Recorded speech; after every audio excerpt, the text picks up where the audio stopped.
Welcome to Art Talk Tuesday. We are on our second piece in the actual Asana series now. We've moved on from the acrylics that were done line painting to the actual pieces. All of these I staged the setup myself with the respective models and shot the shots myself that were going to be used in the painting. So what we have here is a watercolor. The whole series is in watercolor, so we're in the second piece. This piece and the one previously last week featured the model or yogi Rondi from Rondi Yoga. You can reach him. So you can see this piece we have a horizontal format. The other one we had a vertical format, which was 20 by 16. This one we see, is 20 wide by 16 high. So we have the horizontal format in this piece, and you can see the pose here lends itself to this horizontal format, which is one of the reasons obviously why I used it. The pose that we have here is called wide-legged forward fold. And you can see here we have a little addition here for Rodney. He also did what we call the reverse prayer hands behind the back here in the pose. So wide-legged forward fold. This is a really hard pose in terms of developing the calves, the hamstrings, and the back muscles, particularly the lower back. So really you see he's got a good long deep stretch here that he's got deep in here, and legs are extended out wide, definitely probably at least about 3 feet apart, maybe 4, and bending over, deep, long bend, deep, long stretch. Like I said, quite a lot of strength and build up in the calves, the hamstrings, and the back, and then also the reverse prayer hands here. Ronnie's a very strong guy, can hold his pose for a while. What I did was here, wanted to emphasize, you see I'm playing around with this shadow here, moving the shadow here around the head, the figure, and then back out into what would be some kind of surface here in the background. Once again, we're playing around with this whole idea of this being a flat surface. I wanted to ground the feet down, even though I'm using this very bright color here for the background, and the yellow wants to expand and come forward.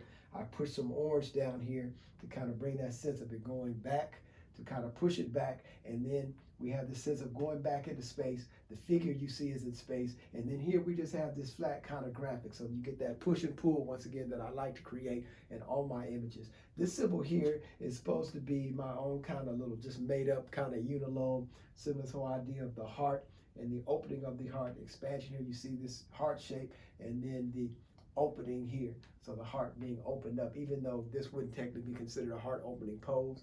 Just kind of play around this idea. We know the tails here on the unilome are always representing the trail or the path to enlightenment, which is never straight and direct, but always a very circuitous route to where we end up getting to be, because spirit does not work in linear logical nature. Although we like to want everything to be that way, it doesn't always work out that way. So we have Rhonda here. I've done a lot to kind of emphasize how strong he is and see how strong and wide his back is. A lot of times when people you see doing a lot of yoga, they will have very big, broad shoulders, strong arms, doing handstands, forward stands, all these things. And so I wanted to emphasize his strength here. Even bend over, what you would think would be a more relaxed pose, a more relaxed position. We find that idea of finding that tension within this place of relax, because always in yoga you're never really completely relaxed. There's always some part of your body or some parts of your body usually that are actively working in some way. And so we have everything connected. Even when you think you can relax, you really, if you're doing it properly, you really are completely relaxed. You may be relaxing one area and tensing another. And so that's what makes it so intense many times, particularly if you're at a more vigorous pace. So we got this whole idea of Rhonda here being bent over, emphasized. You see I've done a lot of modeling here with the watercolor, kind of emphasize the strength here, the musculature in the back, and really wanted to drive this rectangle here from the shoulders on down, driving, you get this energy created going back up here to emphasize this area here, the fold, the bending over.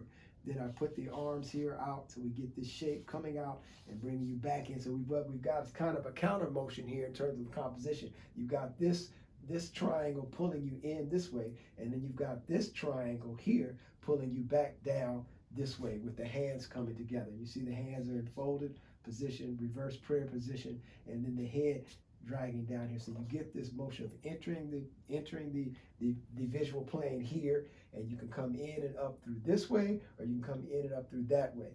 and then you get this kind of coming out here, but then it brings you back in. So trying to tie the whole composition together. You see here, I've left everything in red kind of real loose. You see some little mistakes and little things with the water that just kind of happen. Sometimes I like to let the watercolor technique kind of do what it does. Here we've got a little splash from the red coming in, and I just left it. I could have tried to take it out, I could have scraped it out, I could have done some other things. I just left it. Sometimes those happy accidents are kind of what give watercolor its kind of special quality. You know, just kind of let things stay nice and play nice and loose. Just drop the shadow in just to give some more grounding to the figure, to get this sense of that it is actually in space. Emphasizing the head here. This head is actually a little bit longer than someone's head actually would be, probably a little bit more round, but I'm emphasizing this length in the body because we're talking about a fold, and the body extends and expands the upper body as the weight of gravity pulls the front down.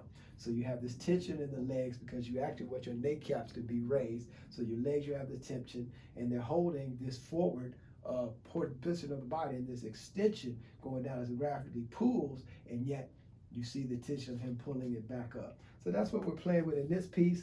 I personally like this palette, but some people kind of said some things about the palette. Not sure quite how the purple is working for them. Be very interested to hear from some of you in your comments what you think about the palette in terms of the purple kind of throwing it off, or do you think it works for you, etc., etc., etc. So leave me a message. Let me know in your likes and your comments. Thank you for tuning in.